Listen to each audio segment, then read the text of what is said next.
Já, við ræðum stundum samfélagsmál hér á samstöðinni í tengslum við áfengisneyslu og svona nokkuð liðið síðan við settum þau mál á dagskrá. Í dag langar mig aðeins að varpa ljósi á nýliðna læknadaga sem fóru fram í Hörpu og hluti læknadagana hverfðist skaðsemi áfengis. Og hann bara þannig með áfengismálin að kannski fær mest pláss í umræðinni sá hluti Íslendinga sem neytir áfengis sér til mjög mikils vanda, köllum það alkohólisma, en það nú alltaf að svona kvikna finnst manni breiðari og víðari og almennari skilningur á því að skaðsemi áfengis nær náttúrulega langt út yfir þann hóp og það hefur verið til dæmis átak í sjónvarpinu, það hefur verið sjónvarsauglýsingar þar sem svona, getur maður sagt, svo kallað venjulegt fólk lýsir því hvernig líf einstaklinga getur breyst til mikils batnaðar við það að segja skilið við áfengisneyslu. Fólk sefur betur, það einbeitir sér betur, það meltir betur og áfengi sem einhvers konar mikilvæg stoð í okkar lífi er eiginlega bara svolítið hallærisleg og gamaldags hugmynd.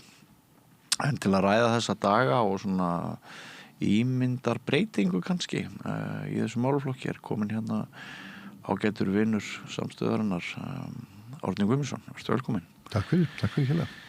Þú sast þetta þingar það ekki? Læknadagana? Jú, var þarna með smá innlegg sjálfur. Þú varst með innlegg, hvað ræddir þú sérstaklega? Ég var að tala bara markaðsvæðinguna og áfengissjálfsýrgarnar og þessa ég held að sé, ég ekki starffræðingur náttúrulega, en þetta 1,3 trilljónir íslenskara króna. 1300 milljarðar sem áætlað að áfengisbransin eyði í markaðssókn, markaðsátök og auglýsingar það bara 5% af sölunni þannig að þetta var svona aðeins til þess að koma fólki bara í samhengi við stærðina á þessu öll saman en þetta var mjög merkilegt vegna þess að það sem var við þessa læknadaga var að þarna tekur læknasamfélagið einn dag, heilan dag og síðan opnar ráðstefnu á 2 dögum seinna og það finnst mér allir margs um það hvað læknasamfélagið tekur þessi mál orðið alvarlega og þarna var þetta rætt frá milljón sjónarhornum. Já, ég sammála þér. Ég fylgdist með hluta á þessari dagskrá og læknar á Íslandi taka þetta einmitt mjög alvarlega núna og það mjög sláandi hvað áfengi fylgifiskur margra sjúkdóma, slysa, alls konar, fólk að koma í alls konar ástandi, ekki síst bara miðaldra og eldra fólk inn á slysó og inn á sjúkrahús og bara ansi oft virðist vera að neysla áfengis hafi orsakað óhapp eða heilsubrest. Hann segir það bara beint, hann héldi yfirlæknir á bráðamóttökunni, hann segir bara 5. hvert slys áfengistengt. Það rosalega. Og það náttúrulega svakalega tölur. Svo náttúrulega höfum við, ég var einmitt að hugsa þetta heima, situr hérna og hlustar á, hlýðir á og lærir og fær svona bestu fólks yfirsýn, þá erum við komið með alveg svakalega mikla kunnáttu hérlendis og þetta bara Lára Sigurðardóttir sem einn okkar allra fremst í lýðheilsufræðingur og Valgerður Rúnars hjúkrunarforstjóri eða framkvæmdastjóri S.A.A. ekki framkvæmdastjóri heldur yfirlæknir hvað þetta orðið mikil og markviss þekking og svona hvernig þetta allt saman að svona vinna saman öll þessi kerfi og svo félagskerfið þetta líka alveg á fullu eins og við höfum oft rætt. Já. Þitt erindi auglýsingarnar og náttúrulega svakalega fjárhæðir sem þú nefnir. Yfirskriftin var einmitt áfengi alfara leið. Já. Og það hefur orðið mjög mikil menningabreiting á Íslandi á síðari árum. Við höfum rætt það áður hér við rauðaborðið ég og þú. Já. En það allt í lagi að hnykkja aðeins á því að það bara ekkert eðlilegt, sjálfsagt eða jákvætt við það. Nei. Að áfengi sé komið svo svakalega í alfaraleið að þú getur ekki einu sinni farið með barninu þínu eða barninu á einhvern íþróttaviðburð. Já. Hann Viðar Halldór sem okkar einn allra öflugustu félagsfræðingur í dag. Já. Hann fór dálítið vel í gegnum svona hvernig normalisering svona hefur seitlað inn, svona hægt og hljóðalaust, bara þetta verður svona, þetta gert svona svo sjálfsagður hluti tilvörunar, þetta ekki gert með einni svona herferð og 2 vikum, þetta seitlar allstaðar. Og ef maður skjóti inn í það sem áður var talið abnormal, það sem sagt normalisera, það verður normalt. Algjörlega, og þú býr bara til einhvers konar norm, eins og það nú hljómanu sérkilega áður fyrir þegar svona öll þessi samskiptabilding og upplýsingatæknibilding var ekki fyrir hendi, þá skeiði þetta allt öðruvísi. En það samt sem áður þessi gömlu einkenni í þessu öllu saman, nú gengur þetta miklu hraðar og menn hafa sett meiri til með kvikmyndinar en tónlistinar en áhrifavaldarnir, beinar auglýsingar og hvað þetta heitir allt saman, það verið að sýta inn bæði tóbak og áfengi sem svona sjálfsagða hlut og hann er yfirkynntur í öllu svona dæmi, það semst ekki í flestum bíómyndum mun meira áfengisneysla heldur raunin en þetta allt saman til þess að komið sinn og það þetta komið náttúrulega eins og ég þekki best sem formaður í Foreldra-samtök gegn áfengisölsingum, þá þetta þessi ofsalega, þessi sókn og tillitsleysi gagnvart börnum að þetta komið nánast ofan í bara 6-7-8 ára börn þessar auglýsingar, þessi samskiptamila skilaboð.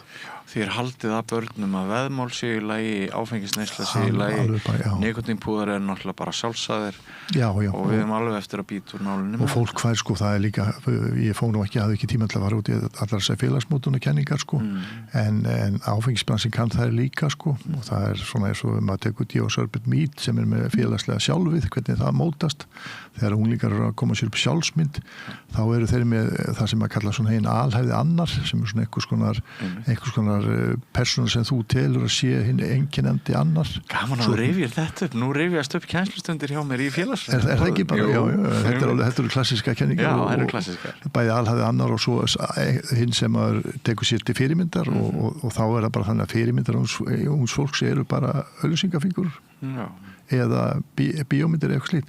Þannig að áfengisbransin kann allar þessar kenningar og notar þær og sérstaklega til þess að búa til einhvers konar norm og það er auðvitað baráttan normin sem er auðvitað fyrst og fremst baráttan gildin í samfélaginu. Svo er það hlutverk fjölmiðla og hvernig fjölmiðlar hafa í rauninni umturnast bara í einhverjar klappstýrur með þessari stemningu. Það var ég get sagt þér það bara svona að því við erum bara 2 og enginn að hlusta eða horfa á okkur. Ég get sagt þér að það voru þarna nokkrir fyrirlesarar og fræðimenn og læknar sem svona nifta aðeins í mig á milli erinda og voru að þakka fyrir það að samstöðin væri sannarlega svolítið á öðrum stað hvað varðaði umræðu þennan málaflokk og það var margt fólk sem hélt í fram að við varum augljóslega ekki hrædd við að eyðileggja partíð, ekki hrædd við að vera fúl og eitthvað svona en samkvæmt því sem að fólkið sagði þarna, þá er rosa svona stemning hjá fjölmiðlunum þessum mainströms fjölmiðlum hér á landi að spila með og búa til svona káta stemningu tengda áfengi og oft nú talað hlaðvörpin hérna sem eru ansi vinsæla, þar eru menn bara fullir í upptöku og ægilega gaman. Og viðkomulegir líka og bara allt har á milli en það er líka þetta eitraða peð sem er viðskiptasamband milli aðila mér þetta bara í hugskólum ef þú rekur velferðarfélag eins og íþróttafélag sem er þá ég veit ekki alveg hvort að þau eru myndu kallast almenna heillafélög þá geta þau þegið ef þau eru það, þá geta þau þegið styrki frá fyrirtækjum sem fyrirtæki getur dreigið frá skatti, frá tekjum og þá er allt í einu búið að opna fyrir það að það eru hagkvæmt fyrir áfengisfyrirtæki að gefa íþróttafélagi áfengi og nota þá gjöfina sem skattafrádrátt í eigin þágu og fá íþróttafélagi til þess að koma sér inn í eitthvað athæfi sem er algjörlega óbálegt fyrir íþróttarhefingu sem þykir standa fyrir forvörnum. Og eins líka með öll þessi upp og hlaðvörp, það er nú reynda búið að sekta einn og annan þáttastjórnarnar þar fyrir bara beinar áfengisauglýsingar en þetta er bara líður, þetta sýnir okkur hvað markas hvað þetta er ofsalega sterk öfl. Er búið að sekta einhver þáttastjórnarnar fyrir? Mér minnir að það verið tekið á Dr. Fútból, hann var alltaf talandi eitthvað áfengi í einhver þáttum að sér og hann er held í löggildur fjölmiðl og þá er það fjölmiðlanefnd sem hefur lögsögu því. Lögreglan hefur nú verið með svona dauvaramóti í þessum málum eins og við þekkjum, ég held að séu svona 700-800 ábendingar í gegnum VF okkar í foreldrasamtökunum um álöglegar áfengisauglýsingar og svo hefur líka aldrei reynt á þessar 0,0% auglýsingar sem eru algjört bull, sem það er bara dónaskapu almenn siðferði og annað slíkt að auglýsa einhverja vöru sem er eina sem kemur fram er 0,0, allt hitt er áfengistengt.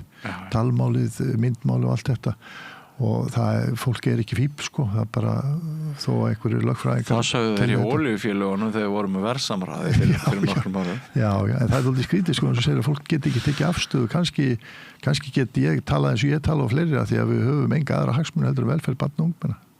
Það er ekkert að velta einhverjum 100 ásköllum eða miljónköllum eða hvað þetta er í peningum. Það er bara menn að velta fyrir sig hvernig við getum búið til samfélag sem er gott fyrir barna og ungmenni. Já. Mér hefur verið bent á það að í svona þar sem fólk kemur saman og keppir kannski með eitthvað. Já. Ég geti nefnt Brits, ég þekki Brits ágætlega. Já. Þar hefur farið vaxandi þessi tilhneiging að verðlaunin séu áfengi. Já.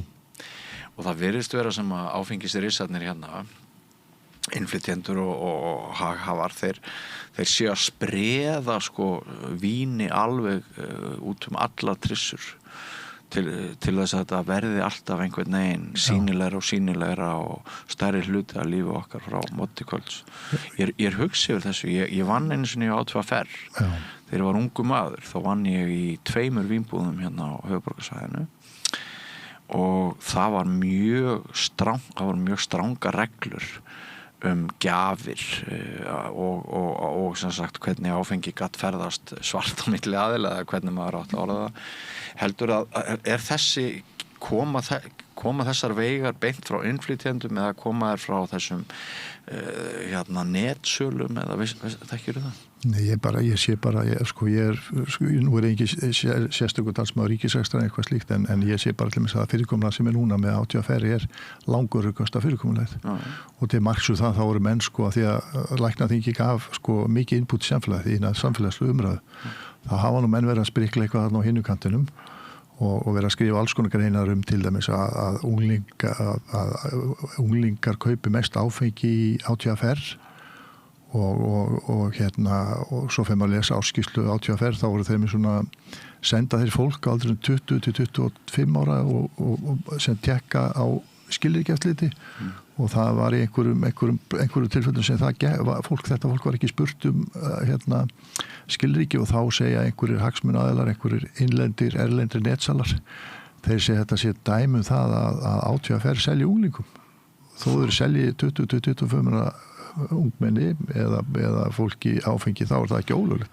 Þá er það hins vegar klikka á því að skilríkjaeftirlit er kannski ekki 100% og það er alls konar svona, það er dálítið gaman að því að líður að þessi 1,3 triljónum sem fer í markasetningu eru skrif og svona einhvers konar vísindalskrif oft nú fyrir okkur sem erum sko svona forvarnamentu sko, þá verður þetta oft svona sérstök skrif var eftir sagt en það er hlutur á því og það er alltaf einkennandi í þeim skrifum að vísindi virka ekki nema þau vísindi sem þjóna þeim hagsmunum sem passar fyrir viðkomandi áfengisbransa allar afleiðingar þær eru ef að setja og ef þær eru þá er það ábyrgð einstaklingsins, það er að segja þetta er svona svipað eins og ég fer einhvers staðar niður í bæ og veit að það er kannski flensa í gangi eitthvað svona, þá er það bara ég veit ekki eins og það er flensa í gangi eða einhverju sjúkdóma sem fólk fær að það sé alfara ábyrgð fólks að fá sjúkdóma, það sé aldrei einhverja vörur sem það neytir eða eitthvað slíkt, tóbaksbransir viðurkenndi engin tengsl milli reykinga og krabbameins, lungnakrabbameins það var búið aðkvæmta 50-60 árum undan að þeir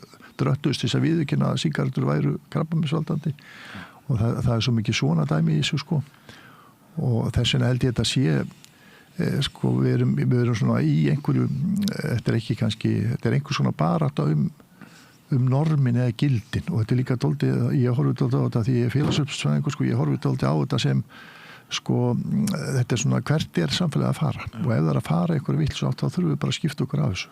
Þetta er bara ekkert ólíkara heldur en áfengispólitík er einn líður í einhvers konar lífsgæðum eða samkomulagi samfélags og við erum bara með ágæti sáttmála í áfengispólitík á Íslandi sem hefur verið við lýði mörg ár og hefur útlöndisvar og annað slíkt módel sem er að bresta og þetta tiltölulega mikil sátt. Það allir að leggja sitt á þeir sem á hagsmunum, svo þeir þurfa að taka á sig einhverja hluta, þeir sem vilja hafa þetta allt öðruvísi vilja taka á sig einhvern annan hluta og það allir að fá, sem sagt, þetta einhver svona miðpunktur sem gengur vel og er að mínum að þetta svona almenn sáttum.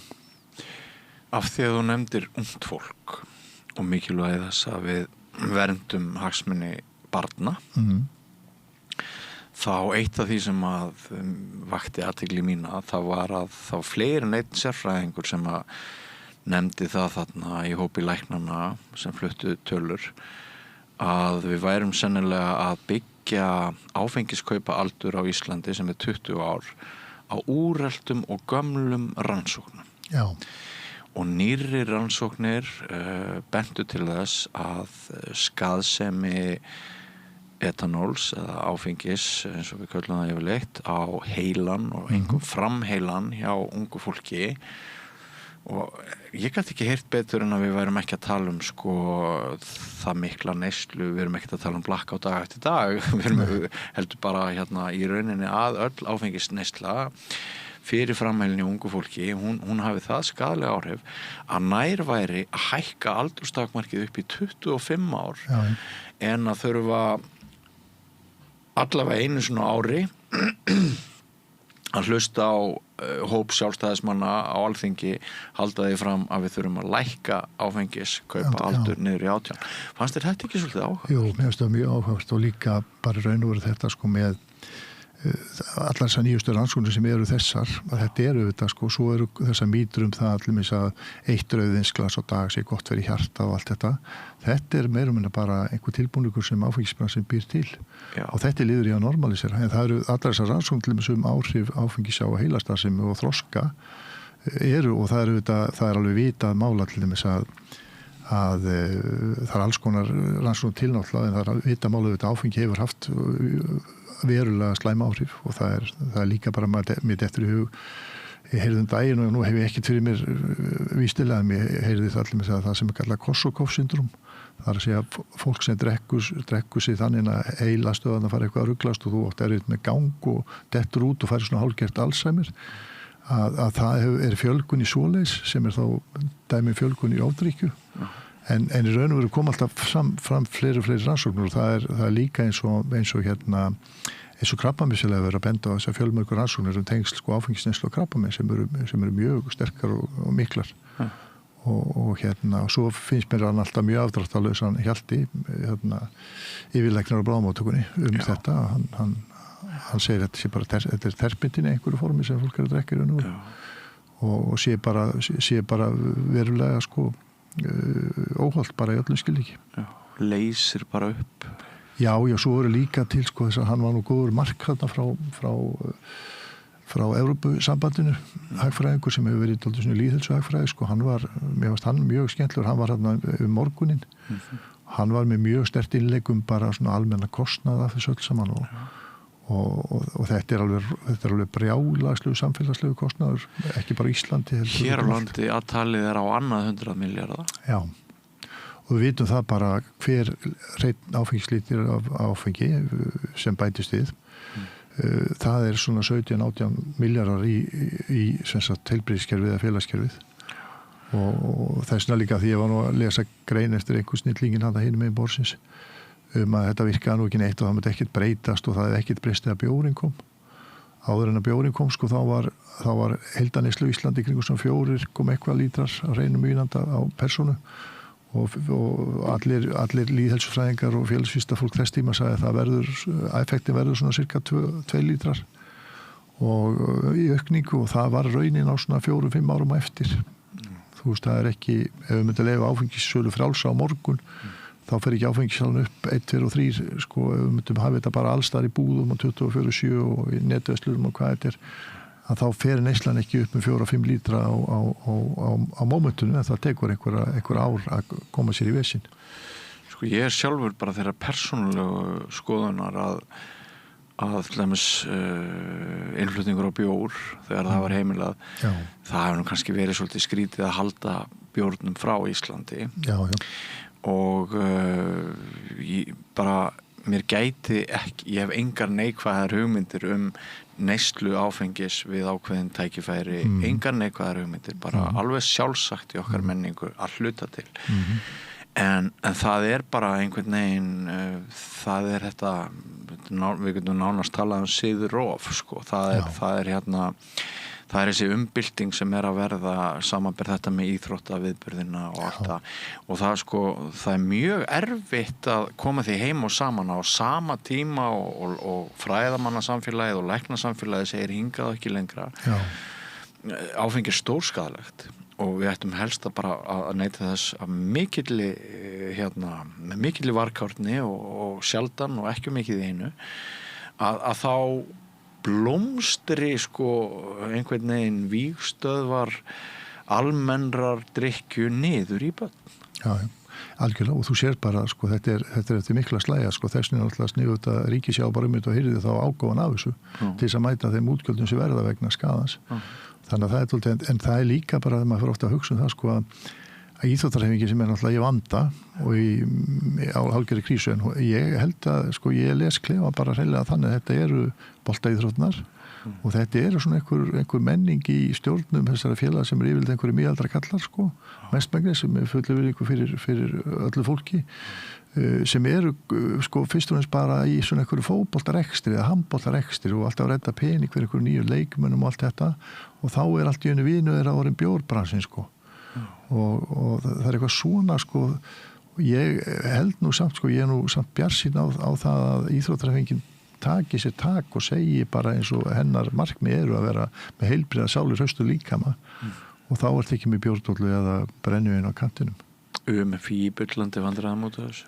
Já sko ég skil alveg vegna þess að ef þú tekur bara íþróttahreyfingunni heild það alveg gjörsamlega óhugsandi að fólk myndi vera að drekka áfengi á frjálsjöftamóti.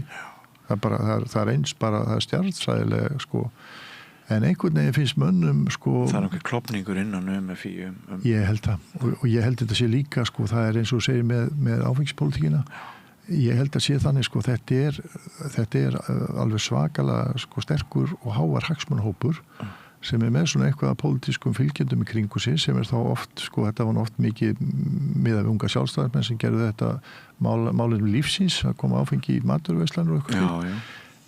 En ég held bara hinn almenni borgari vill bara hafa alvöru umgjörð þar að segja börn og ungmenni njóti þess að vera í friði fyrir alls konar öflum eins og áfengisbransunum en sé kannski geta skipt sér rosalega mikið af þessu og það ekkert sko allt þetta það að sko það ekkert neyðarástand í áfengisölu og fyrir utan það ekki þannig að fólk kaupi sér sko rauðinslöskum með kjötbólum og miðgutum það er ekki íslenska menningi sem slík og það er ekki krísa í einu hvað var að sölufyrirkomla það verður með fínt sölufyrirkomla örugt sem það eru verslanir út alla trissur Stórlengdan opnunatíma já, allt þetta sko hún var ansi góð fyrir ekki ykkur framfyrir þér bara af því ég manna núna hún var ansi góð svo sem að tjáði sig þegar almenningur fekk orðið og gatt spurt spurninga svo sem bjó einhverstaðar út á landi var það ekki einhverstaðar í grændu Hólmavík og og í öllum krummaskuðum þá passað að hafa áfengisverslun á TVFR en engin leið að fá sæmilegt grænmeti Nei, ég veit og það dæmið það og fyrir utan það sko þetta algjöra þjónustuleysi þessara innan sviga erlendu netversluna gagnvart landsbyggðinni þú veist að því að það er bara massin bara getur bara keyrt þetta hvernig sem og strax og eitthvað svona Mér finnst þetta snjall samanburður hjá hann sko. Okkur skuli ennþá finnast réttlátt krafa allra íbúa sem Víðausturlandi að þið þurfa ekki að fara langt til þess að kaupa sér vodkalösku en á sama tíma kannski bara allt grænmetið ónýtt og matvöru en svo líka sko það orðið koma að sétli með þessu með S.A.A. og alla þessa aðila sko hvað óbúslega orðið flott starf þar sem náttúrulega í þessum enda sko það sem meðferðastarf og ég sjálfur svo heppinn að ég hef verið í stjórn krísugusamtakana var settur þar til verka sem embættismaður í Hafnarfirði fyrir mörgum árum og ætlaði svo hætta í stjórninni þar þegar ég hætti að vera virðulegur embættismaður. Hvað eru aftur Krísuvíkursamtökin? Það eru meðferðarstofnun í Krísuvík sem eru 40 ári ár og voru stofnuð sko Krísuvíkurskólan sem var síðasti heimavistarskólinn sem var byggður í Íslandi og var aldrei heimavistarskóli og á landi Hafnarfjarðarbæjar og þegar ég að vinna í embættismennski Hafnarfjarðar þá var ég beðinn að fara þarna inn í stjórnina sem sko svona átti að hafa svona annað auga, ég náttúrulega þekki meðferðarstarf og slíkt, ég átti að hafa annað auga með hagsmunum Hafnarfjarðarbæjar og svo hitt augað á náttúrulega meðferðarstofnun og hefur verið þar bara lengi og vel og við erum einmitt núna sko að það er búið að vera svo óbúslega aðsókn eins og S.A.A. og Samhjálp og öll þau sem í þessu, það er aukin þrýstingur í meðferðarúrræðum og skortur á þeim og eins og í Krísuvíkursamtökum þá er í kringum 120 manns á biðlista alveg konstant og nú erum við með sko edrúvíku, það er að segja að fólk getur sko keypt skamt af áfengina gæsalappa eða sett þann pening sem það hefði sett í áfengi í eina viku sleppti að drekka það og sett það þá inn í styrk til Krísuvíkursamtakana þar sem við erum að reyna að koma okkur upp svona áfangaheimili til þess að geta auki sko meðferðarúrræði hjá okkur og það er dálítið gaman að vera hluti af þessu öllu saman vegna þess að það er líka komið gott og djúpt samstarf milli þeirra aðila sem er að sinna meðferð sem gerir þennan hluta áfengisvandans miklu sterkari sem slíkan. Já, þetta er ágætis mál ef einhver er að hlusta á okkur að horfa á vill styrkja ykkur, hvað gerir fólk? Það er heimasíða sem heitir bara Edrúvíkan eða Krísuvíkursamtökin og þar er þetta eru bara litli peningar, þetta er andvirði kannski bjórkipu eða léttvísflösku eða vínflösku eða eitthvað slíkt, ég held að þetta sé 3-4 möguleikar og þetta er bara fólk reykur sér áfram sjálft og hérna það sem er náttúrulega og þetta þekkir auðvitað Vogurinn og S.A.A. og Krísuvíkursamtökin sko, það eru þessi kraftaverk sem eiga sér stað þegar fólk fer í meðferð og hérna og auðvitað er þannig að það er ekki alltaf hægt að lækna í fyrstu umferð en oftast nær þetta og það er oft góður árangur bæði sem gefur náttúrulega sem gefur þessi mörg góð og fín kraftverk. Já, það er ekkert skrítið að sumir Íslendingar sko hneykslist á einhverjum alka eða fíkli sem að hérna fyrir 12 sinnum í meðferð. Já. 11 sinnum verður hann ekki edrú. Já. En sá sem að verður edrú í 12. skiptið og er kannski edrú áratugum saman eftir það, hann getur verið ansi fljótur að borga Íslenska ríkinu upp skaðan og kostnaðinn sem að hefði orðið ef hann hefði ekki orðið edrú. Já. Þá eru þessar 11 meðferðir kannski ekki hérna stórar fjárhæðir í því samhengi. Já sko, ef læknavísinu væri það einföld og getur bara frá einu sinni til læknis, þá væri nú margt unnið. Ég meina það er fullt af alls konar sjúkdómar sem fólk þarf að fara mörgusum en það sem er auðvitað ánægilegt í þessu það er að sjá sko öll þessi kraftverk sem eiga sér stað því maður hefur orðið vitna því að fólk sem hefur verið mjög langt leitt og nánast afskrifa það hefur náð fótfestu í lífinu aftur og átt innihaldsríkt og gott líf eftir það. Það er eiginlega fátt fallegra en það þegar maður sér fólk endur þessa líf sitt. Heldur betur. Heyrðu, alltaf gaman að spjalla við þig, Árni. Sömuleiðis. Og hérna við ætlum að halda áfram að vera fúlíka einn sem að ræðir skaðsemi áfengis. Já, sko, við erum báðir sennilega með bara hagsmuni sem eru sko veruleg verðmæti, það er að segja velferðarhagsmuni og velferð fólks og sérstaklega barna og ungmenna. Það er göfu vegferð. Og það er rosalega hávæðið þarna úti í hinn áttina, þannig að... Já, svo við náttúrulega enga peninga við sem eru forvöldna, sko, við erum bara eins og Davíð og Góliat, sko. Það sem við erum að vinna með áskundilega er bara eitthvað sem nota fyrir háti, sko, fyrir klukkan 10 á mánudagsmorgni, sko. Já. Út í bæ. Það er rammareip að draga. Heldur betur. Já. Þess með samstöðun svona góð því að koma með innleggi í þetta. Þakkaði fyrir það, Árni. Og bara, áfram veginn. Sömuleiðis. Og eins til ykkar, kæru hlustendur og áhorfendur áfram veginn. Dagskráni er lokið í kvöld. Við verðum hér aftur klukkan 8 annað kvöld og förum svo í vikuskamt á föstudag, beina útsendingu klukkan 16, helgispjall á laugardegi, ítarlegt viðtal og svo sinnir Egils á sunnudag. Kæra þakkir fyrir samvistina í kvöld og þakkir til samstarfsmanna og allra viðmælenda og allra þeirra sem leggja okkur lið með einum öðrum hætti, hvort sem það er með því að þið deilið efni okkar, talið jákvætt okkur, bendið vini á að við séum til, bendið fólki á að við erum útvarpsstöð 89,1, það má nálgast okkur á alls konar öppum. Við erum á Facebook og YouTube myndbandum hvern þátt sem þið getið kallað fram ef þið viljið horfa efni aftur í tíman með því að skrifa til dæmis bara nafn einhvers viðmælanda á samstöðunin í leitargluggan á YouTube. Svo erum við stöð 5 á símanum því já, við erum sjónvarpsstöð og þau ykkar sem styrkja okkur veit okkur súrefni frá degi til dags ef þú hefur ekki komið í verk en þér langar að gera það endilega skelltu þér inn á vefslóðuna samstöðin.is og hakaði þar við hnapp þar sem ástendur áskrift og fyrir aðeins 2750 krónur sem að þið kannski munar lítið hver mánaðamót geta áhrifin orðið veruleg fyrir okkur til að halda áfram að búa til betra og meira efni fyrir þig. Við erum fjölmiðil í almannaeigu. En ég heiti Björn Þorláks. Takk fyrir þetta kvöld. Verið sæl. Segðu það á Samstöðinni. Samstöðin í eigu hlustenda, áhorfenda og lesenda. Sláist í hópinn og gerist áskrifendur.